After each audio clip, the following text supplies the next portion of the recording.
Hello, everyone, and welcome to the Alliance of Independent Authors Advanced Self-Publishing Salon with me, Joanna Penn, and Orna Ross. Hi, Orna. Hi, Joanna. Hello, everyone. Hello. And today we are talking about how to make more money than the average author, because we don't want you to be average. So we'll be getting into that topic in a bit. But first of all, as ever, we are authors and we do work too. But Orna, first up, what's the news with ALLi? Yeah, so we are in the middle of the first ever independent survey into independent author income. So it's pretty exciting. It's something we've been building to for a very long time.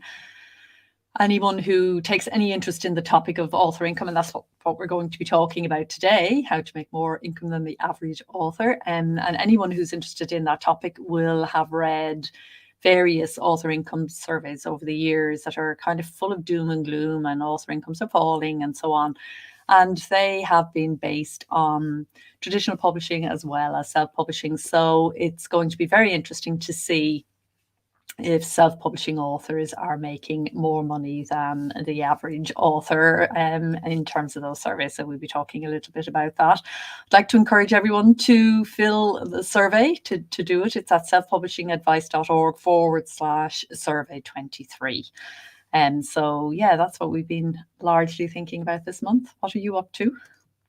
I have been fulfilling my Kickstarter for Pilgrimage, which is around here somewhere. In terms of book marketing, I should wave the book. So Pilgrimage, I yesterday, in fact, as we're recording this, I was up in Peterborough at the printer signing all the books. So that's all going out. But yeah, we're going to talk next month about lessons learned about crowdfunding. But also I was in Colorado Springs speaking at the Superstars of Writing conference, and Jonathan said to me, you realize you're not superhuman and you realize perhaps you should have put some buffer in for actually fulfilling this Kickstarter, which ended while I was in Washington DC on my way to Colorado. And again, we've talked about this before about how much energy things take, especially as an introvert. And I am absolutely guilty once again for not allowing enough buffer for doing various things. So there's just a little thought for everyone. Whatever you're scheduling, maybe just add in a bit more space for recovery time, let alone anything else. You're just as bad, Orna. That's why you're laughing. We're all the same, and everything always takes longer than you think it's going to take. So you're doing a crowdfunder and you think, oh, I'll do that in a few days or whatever, and it takes a couple of weeks. But yeah. I'm at 3 months now. This is the amount of effort that goes in. But yeah, it's surprising. But tell us, what are you up to? I've head down largely. I'm working hard on a final draft of fiction, which is a project I've been working on for a very long time. So that's all good and enjoying that. I've also, for the first time, hired a marketing agency. So I'm going to go all out for this novel and working with somebody, and also exploring Discord. As you know, and as regular listeners to the show will know, I left Twitter a while ago and I've been kind of looking at all the different options to talk to people. So Discord's interesting. Yeah, have you gone there? Well, yeah, because I'm in the Midjourney and AI and NFTs and Web3 communities, and we all use Discord. But what's interesting about Discord, it's more like a bit like Facebook. It's like a system, and then there's lots of groups within Discord. So are you setting up your own little group? Yeah. Exactly. I mean, what I like about it, compared to Facebook, is that you get to control who sees and hears what. It's not moderated in the same way that Facebook is. So, yeah, I just thought it was interesting. Of all the platforms I've looked at, and in the last while, I found it the most interesting. Yeah. So okay, and I want to come back on the marketing agency. We will get into the topic, everyone, but marketing agency is one of those things that pretty much we would say 99% of independent authors should not be engaging a marketing agency. So can you explain what you're asking them to do, what you're expecting, and why you've gone that route? Because that's not something I've ever done or have really considered.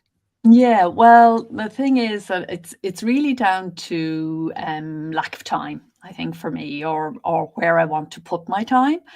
So it's not a huge, big London agency. It is a small, local and small team agency. And the reason I'm working with them is they get the stuff out of me. So, and they can also help to do so social media, marketing largely, and also some work on advertising and digital ads, which, anytime I've kind of gone there myself, it's fine for a while, and then I just get really bored and go away. So it's about keeping me there and me being accountable to them, and then they're accountable to me. So it's very much like a collaboration. It took me a long time to find I think they're the right people. We're going to trial it for 3 months on both sides and see how we get along. So yeah, So that's are why they I really. doing like PR for you, like trying to get you news Yeah, things? there'll be PR. They're doing PR aspects, and online social media advertising is the main thrust of it, and that will take in some of the organic social media as well.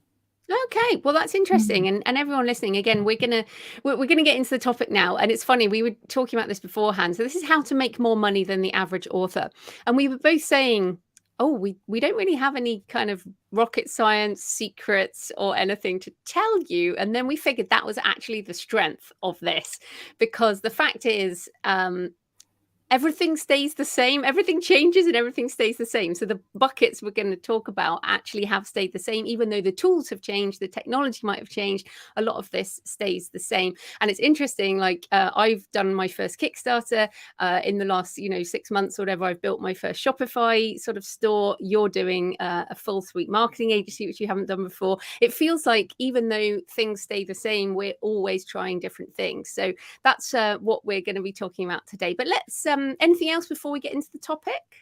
No, let's dive in, because even though it's all good evergreen stuff, there's plenty of it. So let's Okay, go. so let's get into the topic, how to make more money than the average author. So we're going to start by just some of the research findings that have happened. You briefly mentioned them, Orna, but give us a bit of an overview as to the surveys that you've started off with and where you want to go.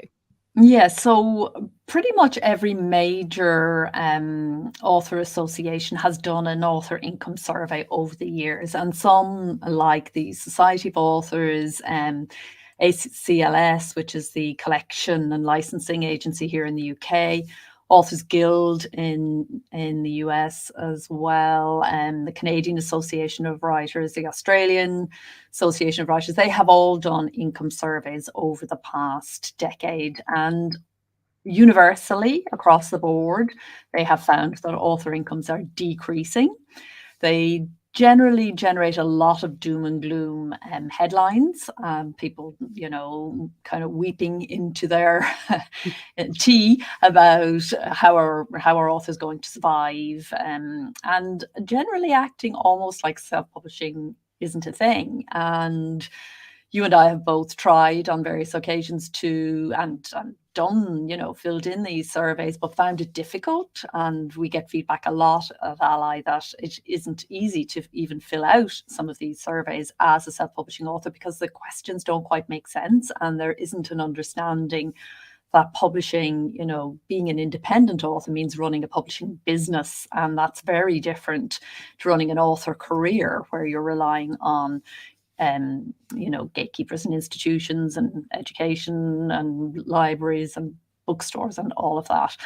So the general finding is that the average income for authors is somewhere between 6,000. It was as low as $6,000 in the last US Author Guild survey, to about £10.5 in the last £1,000. Sorry, yes, thank you. £10 a year. Not quite that bad yet, but falling rapidly. And that was, I think, the Society of Authors here in the UK. So, whatever way you look at it, not a lot of money, not a living wage even, it's really, really not good, shall we say. So that's why we're very interested to do our own survey and see where the average income comes out for self-publishing authors, and we have done the same thing in terms of we're only surveying writers who spend 50% of their working time on their writing and publishing activities. So we can compare kind of like with like. So yeah, we're really keen to see what sort of results we get there. Yeah, and I think it was very interesting because I've read these surveys and the reports that go with them, and I also think it's very interesting how disempowered the comments around them are, in that there's a lot of blame for publishers, and for sure there can be some blame involved, but there's no empowerment of this is how we change it. It's more like, oh, contract terms are bad, freelance writing rates are down, pay per word on short stories is down, and it's all like, oh, it's just all happening to us, and we're just the kind of victims of a Yes. system that is designed to punish authors in some way. And that, I guess, I don't, and again, when I did those questions, I just don't put myself in that bracket, because I'm like, well, I'm empowered, I will make the changes I need to make because it's my business, it's my career, I'm going to sort it out. And I guess we should also mention the written word media, which is the indie author community. I mean, the people who read written word media are people interested in marketing. People listening, they do free booksy, bargain booksy, that kind of thing. So they are a marketing organization, and they kind of looked at people, and the people making over $100,000 a year have more books, so kind of average of 45 books, and also they spend more hours marketing, so 17 hours a week marketing. So that's people earning over 6 figures per year. So like the top, it's not really news, is that if you have more books, but also you actively market your books, you are going to make more money. And we'll get into this in more detail. But yes, I feel like that empowerment was also missing from the write-up of those surveys. And that's just a mindset shift that I don't know if we can make that happen. No, I think it happens by doing. I think it happens when you start to self-publish, because in order to self-publish, you have to become proactive, and you also then begin to understand the challenges that publishing faces. I mean, publishing is not an easy business. It's a very volatile business for everybody, including even the biggest of corporate publishers.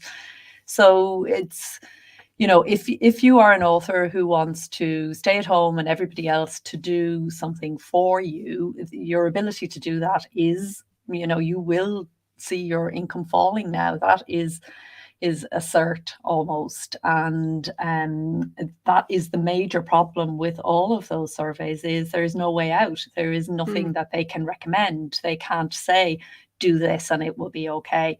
And that is the major difference with self-publishing, is that because it is business driven as opposed to a career always kind of relies on other people to advance you. And if advancement isn't happening, then they can't advance you. But a business, you're relying on yourself. And so that's why mindset is so important.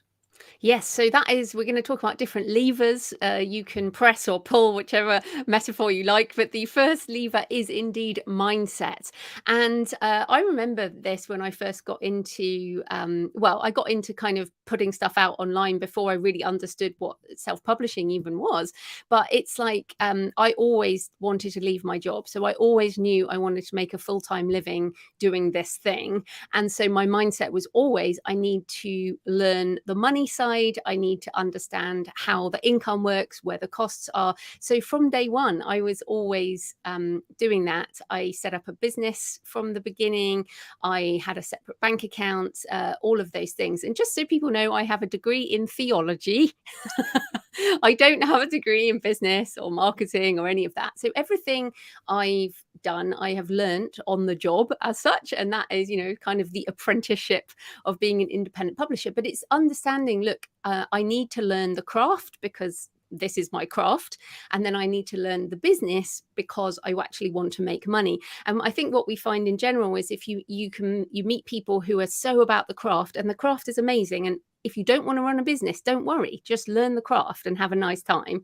But if you actually want to make money, then you do have to learn this other skill. You have to put on your different hats. So that would be sort of the baseline mindset, I guess.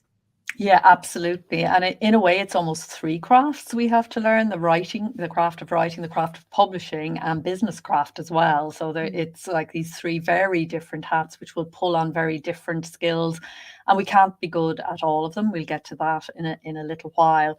But the main thing is to, if you want to make money, if you want to earn a living as an author, then you have to start there in a way. You have to think about profit and adopt a profit mindset and think about things like your publishing model, what kind of publisher you are, and your business model, how you're actually going to set up and sell, things like whether you're going to be exclusive or go wide or use a creator model or a rights licensing model.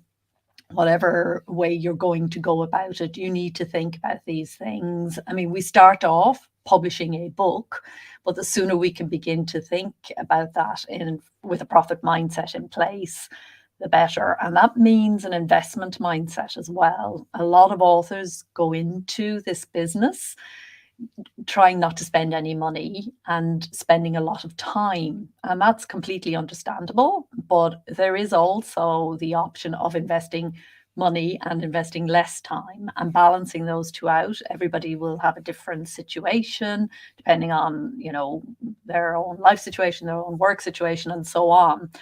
But just thinking about things like investment, growth, and profit from the very beginning, I think is really important. Yeah, and in fact, it's even a fundamental attitude towards money. I think one of the kind of shocking things I found when I came into this in the more traditional publishing model is this sort of um, the fact that people didn't even want to talk about it, that it was somehow dirty, and that if you talk about money, you're selling out, you're a hack, you're whatever. And it's like, okay, fair enough if that's what you think, but I would actually like to write good books and make good money. So that money mindset attitude, I think, is really important. Now, I've actually got a whole load of books on my site, thecreativepenn.com/money books. And I read all, everything that comes out, from law of attraction to fundamentals of investing and that kind of thing, because it is another area. And both of us believe in as energy around our business, and there's energy around money as to whether you attract it or you're pushing it away, like, oh no, that's somehow wrong. So if you're someone who feels like that's a side you don't want to deal with, well, why would you make any money? So I think that's important too. I'd also say that if you treat your business seriously, your author business seriously, then you need to do things like pay yourself a salary, even if it's just £50 or something a month, and then over time it grows and it grows, and then maybe you end up with a company structure and you pay dividends, but also paying your pension. So I definitely didn't do that for a good few years, but as soon as I could, I started. Well, I say as soon as I could. It was very small at the beginning, but putting money into pension, because if you work for a different company, they should be helping pay your pension, and we all need to invest in our future. So I think that's serious business owners pay themselves and they pay into their pension or superannuation. Yes. And they invest in their business. So, if you were starting up a different kind of business, like a cafe or something, you would have to invest a lot of money up front. We don't have to invest a huge amount of money up front, but we have to be careful that we don't undervalue our time and overvalue our own skills. So, yeah, really encourage people to think about investment from the start, and then also understanding that none of this is done overnight. Business development is kind of personal development. So as you reach a point of resistance or a challenge, problem, an issue in the business, that's an opportunity for growth, both in terms of the business growth, but in order to grow the business, you probably have to grow yourself and see why that resistance is there and what's going on with that. And are you being, are there contrary kind of intentions going on? Because there is no doubt that the author community is not by, in the main business minded. There are some very business minded and very savvy authors in the community, particularly in the indie community. But there are lots of people for whom this whole area is a real challenge. So meeting that challenge, finding out what's going on there, is a core part of it as well. And also, as we mentioned at the beginning, it's about changing things over time. So, I first published in 2008, and I've changed my business model multiple times. And as some income drops, I add in other income streams. And, like I said, this year I've added Kickstarter and Shopify, and I've stopped doing some other things like more webinars or live things and that kind of thing. So it's about shifting the mix over time as well in all these different areas. So shall I move on to the second one? Yes. Okay, so our second lever is product mix, or we could say business model mix, or how you deal with books and other things. I guess we should say when we're talking about products, it's a very businessy word, isn't it, Orna? But what do you mean by this? Yeah, so again, approaching it from a business perspective, research shows that businesses that have a different kind of product mix make more money, generally speaking. So when it comes to authors, what does that mean? Well, we've got a core product, which is our books. And the recommendation would be that there would be a number of different kinds of products set up around that. So our free giveaways. One of the things that is recommended for business is some kind of free offering, no strings attached, just put it out there. Then what they call a product for prospects, which in our community is the reader magnet, the free, in inverted commas, giveaway for a sign up. It's actually in exchange for a sign up. And then there is the opportunity to publish in lots of different formats. So ebooks, print books, audiobooks, and then premium products. And this seems to be where people tend to increase. So we're talking about making more money than the average. The businesses that make a bit more money than the average tend to have a premium product, which has a higher profit margin. Books are extremely low profit margin, as we all know. They're very difficult. And so adding in some kind of premium product is probably a good idea if you want to make more money than the average author. Yeah, and it's interesting doing this Kickstarter, because this is one of the sort of positives of crowdfunding, is that you can offer these more bundles. I mean, we do bundling as part of digital usually, but one of my top selling product as such for the Kickstarter was the hardback with the workbook and the sort of the ebook, the audiobook, sort of all packaged in. But even just a hardback plus a workbook is more profit than just selling like an ebook, for example. So a premium product through things like a Kickstarter. So, and some people add on things like a pin, an enamel pin, or other things that are sort of value add, but you can make more profit on. And the whole idea is to make more income per customer than we can do when we use just an ebook on Amazon, for example. So we want to encourage people to think about, you can use these different tools to help you do more premium products. I mean, the most famous one being Brandon Sanderson's first Kickstarter, which was a leather-bound edition of his the 10th anniversary of The Way of Kings, I think it was. And he only made about 6 million on that Kickstarter. And if people don't know, he made 42 million on his most recent Kickstarter, which was 4 books. So yeah, I think the premium product, we have now the ability to do beautiful things that previously was kind of out of reach. I know you've done crowdfunding with beautiful gold embossed for Secret Rose, and we can do these lovely products. It doesn't mean they have to be digital, for example, but there are other ways to add products, aren't there? Yeah, sure. So, courses, digital courses is a staple now in the author community of all kinds. Live events, paid events, affiliate marketing. There are lots of ways that we can repurpose content from our books and turn it into something else. And so again, we see that the authors who are making more money tend to do a lot of repurposing. They don't just put a book out and then. This very much depends on which model you're using, though, what your publishing model is. So, there is within the community, there is a very established books only model where you just write books and you just, and that's where we get the written word media, the 45 books kind of thing. but that works only in particular genre. It's not going to work in every genre. It works where you've got a lot of readers who are kind of consuming a lot of your product.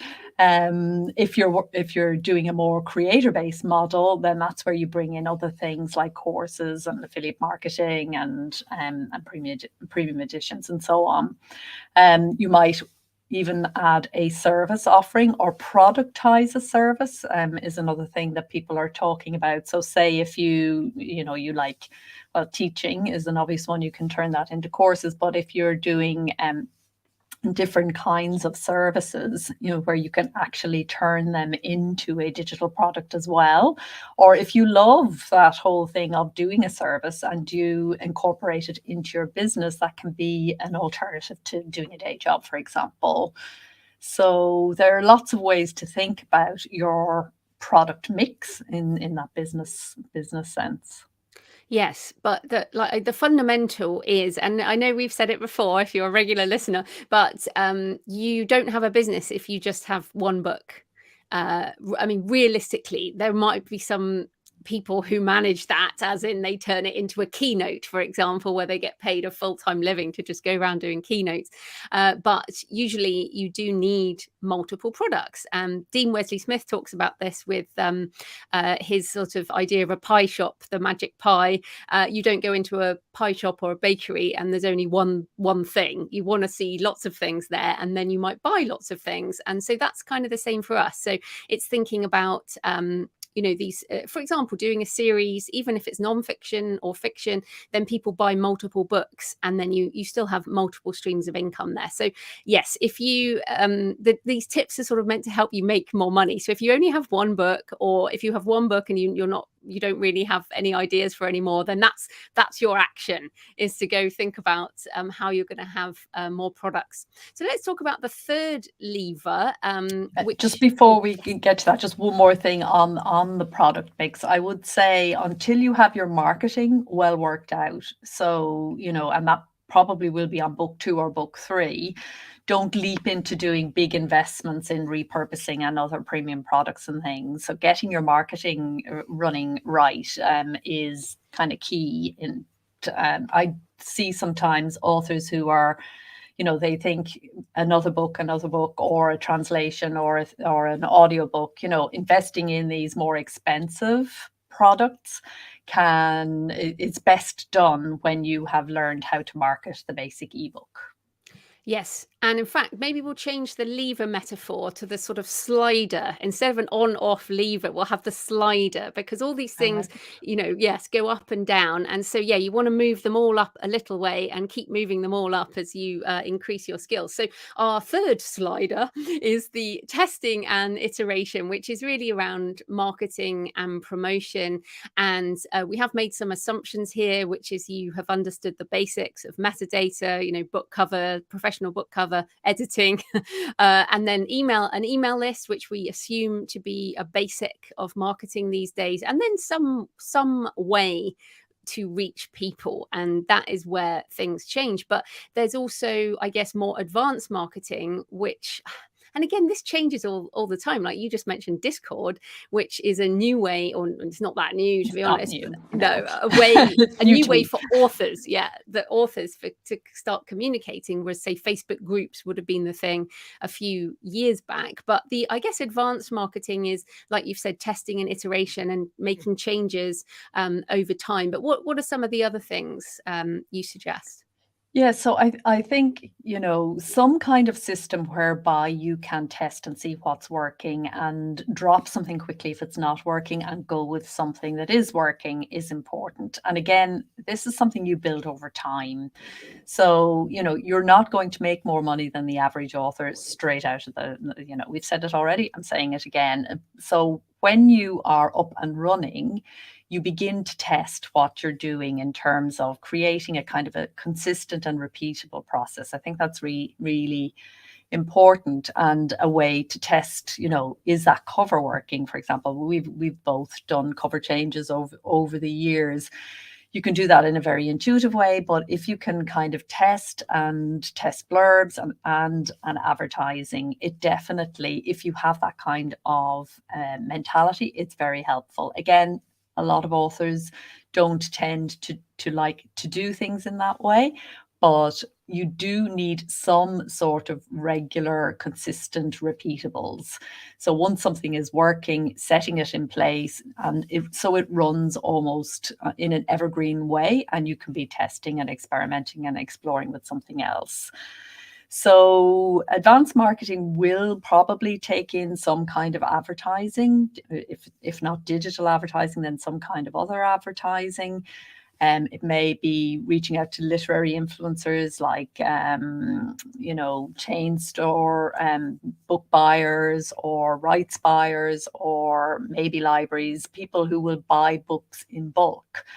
And I think it's useful. I have found it very useful as something that, for some years now I've been running, but I remember when I started to do it, it was a real kind of revelation to think in terms of quarters and quarterly campaigns. So here's what I'm doing for this quarter, and putting the energies behind that, knowing I'll do something else next quarter, because there can be a real danger, I think, that there's always something to do and always something different to try, and you can just leap around from one thing to another and get very distracted and just go around in circles, being very busy but not actually increasing your profits at all.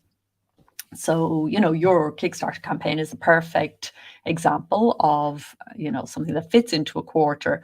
But you could set up a podcast tour, or, do a collaboration with another author in your genre, or some kind of hypey PR stunt. It could be anything. But giving it a go, seeing does it work, and then integrating it into your system. So, for example, I'm sure you'll do another crowdfunder now that you've done such a successful one.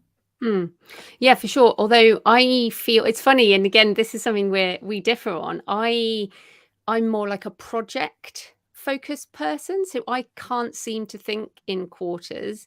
I think in projects. So, for example, when I was like, right, I'm going to do Shopify, I'm going to set up Shopify, and it probably did take 3 months, so it probably was a quarter. But that was a project approach, and I mean, like you said, this Kickstarter has probably been a quarter. Probably a bit more than that, actually. But again, it's a kind of a project approach, and I sometimes call myself a binge writer, but I feel like it's a project approach where, like, when I finished this. When I finished Pilgrimage and finished the project of Pilgrimage, then I will set it up for kind of the evergreen running. I'll set up the ads, set up the whatever, and then I'll move on to the next project, which will be the next novel. And I've kind of decided on that project. So people listening, like, it doesn't matter how you decide whether it is the time-based thing or the more project-based thing, but you have to decide somehow and then focus on that. And we talked before about different kinds of energy, and like the finishing energy, a bit like a house renovation or any of these things, it always takes longer than you expect, and that last push to get everything over the end, and to kind of learn the last few things is really important. So, for example, with Shopify, people always say, oh, the tax is too difficult, I don't want to deal with the tax.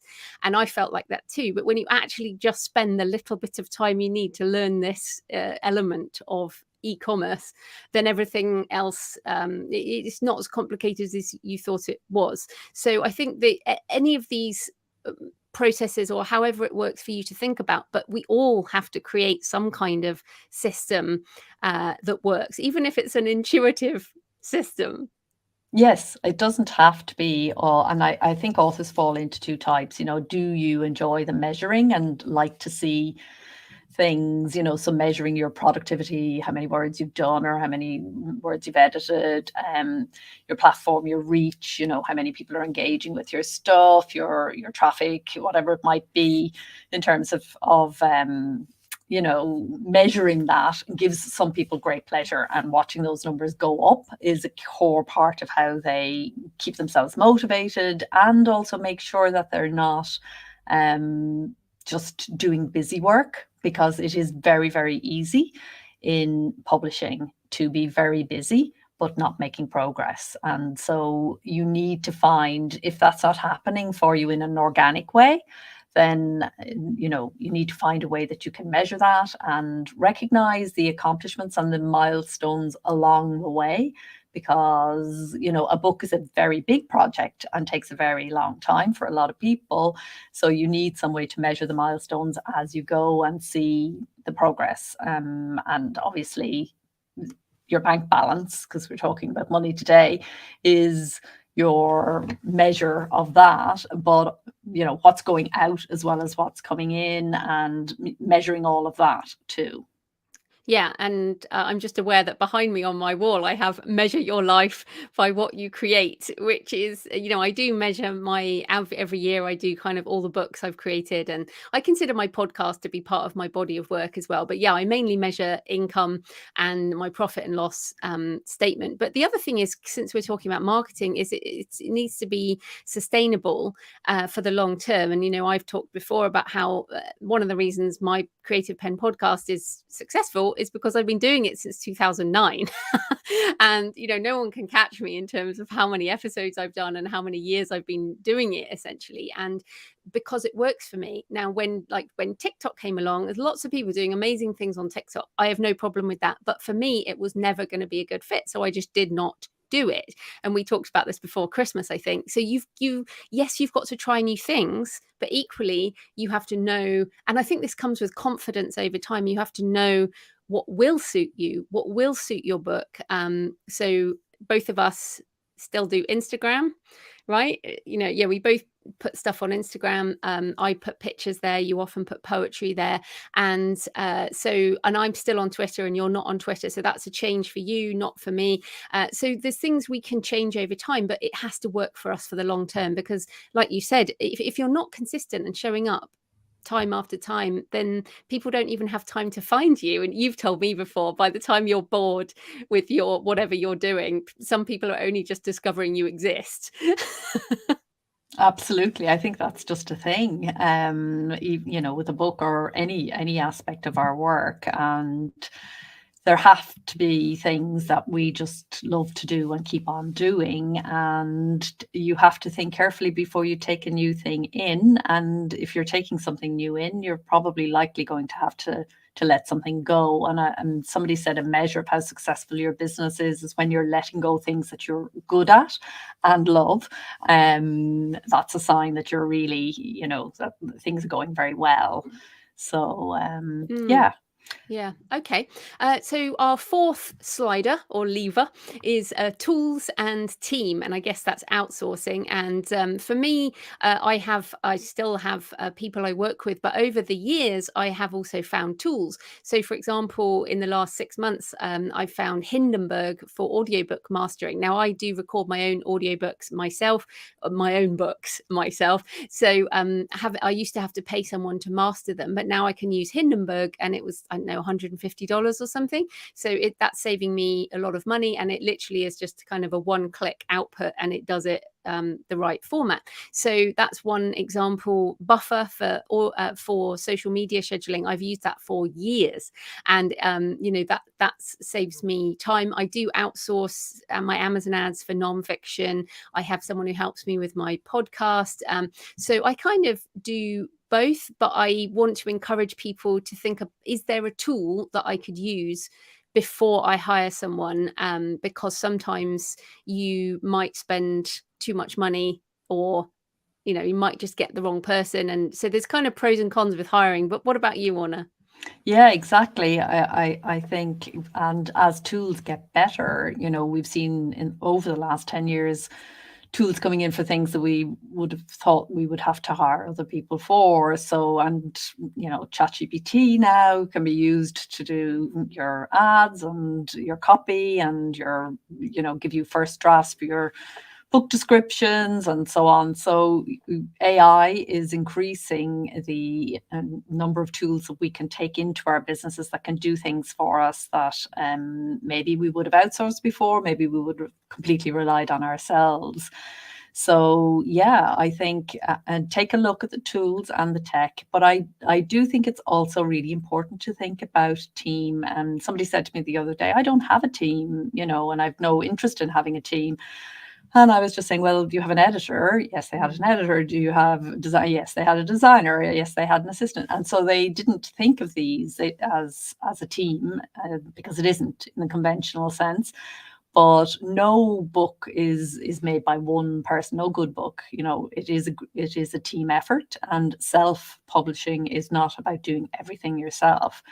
So I think it's really important, to recognize your own strengths and then to hire out your weaknesses. Either get a tool that does it for you, but I mean, there's no way with all the tools in the world I will ever master an audiobook. Right, just not going to happen.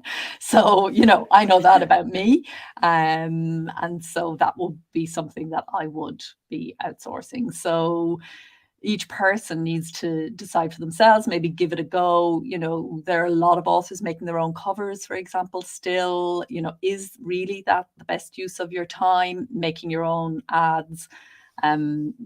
It may or may not be. I'm not saying there's a right answer to this, but it is definitely a question you should be asking yourself. And particularly if you're not making as much money as you feel your books should be making, and you have a few books under your belt and things aren't going as well as you would like them to be going, a really cold, hard look at what you're doing, how you're doing it, and whether you are the best person to be doing everything that you are doing. I would say the more you can focus on the essentials and the things that you're really, really good at, and generally that means things you love to do, and the more you can get other people to help you with things that you're not good at and things that you don't love to do, the quicker you will see a profit. So yeah, it's important. Of course, hiring anybody to help is challenging and takes time to onboard an assistant, and it's always something you should trial and do in an exploratory way at first. But yeah, there is a guide to hiring assistants on the Self-Publishing Advice blog, and we'll include the link to that in the show notes. Yeah, and then the final one, the fifth lever or slider, is knowing if you want to scale and then how to scale. Whether that's, for example, for me, I'm always interested in scaling my income, but I don't want to scale my staff. I'm the only employee in my business. There are some authors now, Michael ALLi would be an example, who have a much bigger business, and I don't identify with wanting to run a big empire like that as much as I respect it. I want to be an individual author making really good money and working with freelancers and that kind of thing. But I am very interested in, for example, more licensing, reusing my content in different ways, investment. I'm very interested in investments in other kinds of assets, that kind of thing. And these special projects like a Kickstarter, I do have a plan for a much bigger one that will bring in sort of bigger chunks of money. So, but that you mentioned cold, hard look. And I think this is really hard, but you have to almost put your other hat on, which is the strategic business manager or the CEO, and take yourself out for a coffee and your journal and really think about what you actually want and look at your business and try and be less emotional about the product, which is the book. And we know it's hard because we're just as emotional about our books. But if you want to make more money, you do have to think this way. So anything else on this final scaling option, Orna? Yeah, I think we all need to, if you take scaling as growth, as another word for growth, then that continuous improvement that will continue the growth. So I mentioned at the beginning, business development being personal development, that doesn't stop. So the next creative challenge is always going to feel a little bit uncomfortable, feel a little bit like resistance, maybe even full on block. And so there's a quote from Alison Maslin, who wrote the book Scale or Fail. And she said, if you want to expand your business by 50%, you must grow personally by at least 60% to be able to attain that station, carry the weight, and have the emotional, physical, and intellectual reserves to lead. So, if you do want to keep growing your income, then you will come up against these challenges. And it's that back to the mindset thing that we spoke about at the beginning. A mindset of continuous growth and continuous improvement keeps you growing and keeps you creative. And you spoke about the emotional attachment to the writing. all of this is about strengthening your ability, in the publishing side. So growing, and then that feeds back into your writing, so that the next book you produce, you're carrying all that information and knowledge about your reader and about your projects and how you will be marketing, and what you're going to be thinking about for your next campaign, your next project, your next quarter, whatever it might be. And after a while, there comes a time where it all clicks and you get this kind of nice integrated system where the publishing feeds the writing and the writing feeds the publishing. So then it's possibly time to think about going full time. And I would say go full time as soon as you possibly can, because when you can give it your full attention, then you really do see a difference. So if you're thinking about that, I would say be brave, take the leap if you can, but obviously don't do anything dangerous if you have a family to feed. Yes, it took me 5 years to go full time from deciding to doing it. Absolutely. So yeah, we've talked about that before, but we're out of time today. So just a reminder to if you spend more than 50% of your work writing and self-publishing, please fill in the survey, selfpublishingadvice.org/survey23 for the author income survey, and you will feed back on the results from that, Orna, won't you, at some point? Yes, definitely. We'll be launching the results at the London Book Fair, but obviously we'll be feeding back to everybody who helps us, and our members in particular. So yeah, we tested this survey. It only takes 5 minutes, and it really will help us to see what's happening in the self-publishing sector. So please do take the 5 minutes, the literal 5 minutes that it will take. It will be really helpful to us. And thank you in advance for that. Yes, so selfpublishingadvice.org/survey23. Next month, we will be talking about crowdfunding, special editions, lessons learned, tips. Orna did hers, almost a decade ago now. You were in the early days of crowdfunding. I have only just done my first one, and we'll talk about, when is it a good idea, when to wait, tips and things from that. So that will be at the end of March. In the meantime, Orna, anything else? No, that's it. Do the survey. Oh, actually, one more thing. Yes, members, if you are coming to the London Book Fair, and we'd love to see you there. We'll be doing lots of education sessions. We won't have a stand this year, but we still have our discount and free tickets for members. So check out your newsletter for that. It'll be going out later today. Fantastic. Well, happy writing. And happy publishing, everyone. Bye-bye. Bye.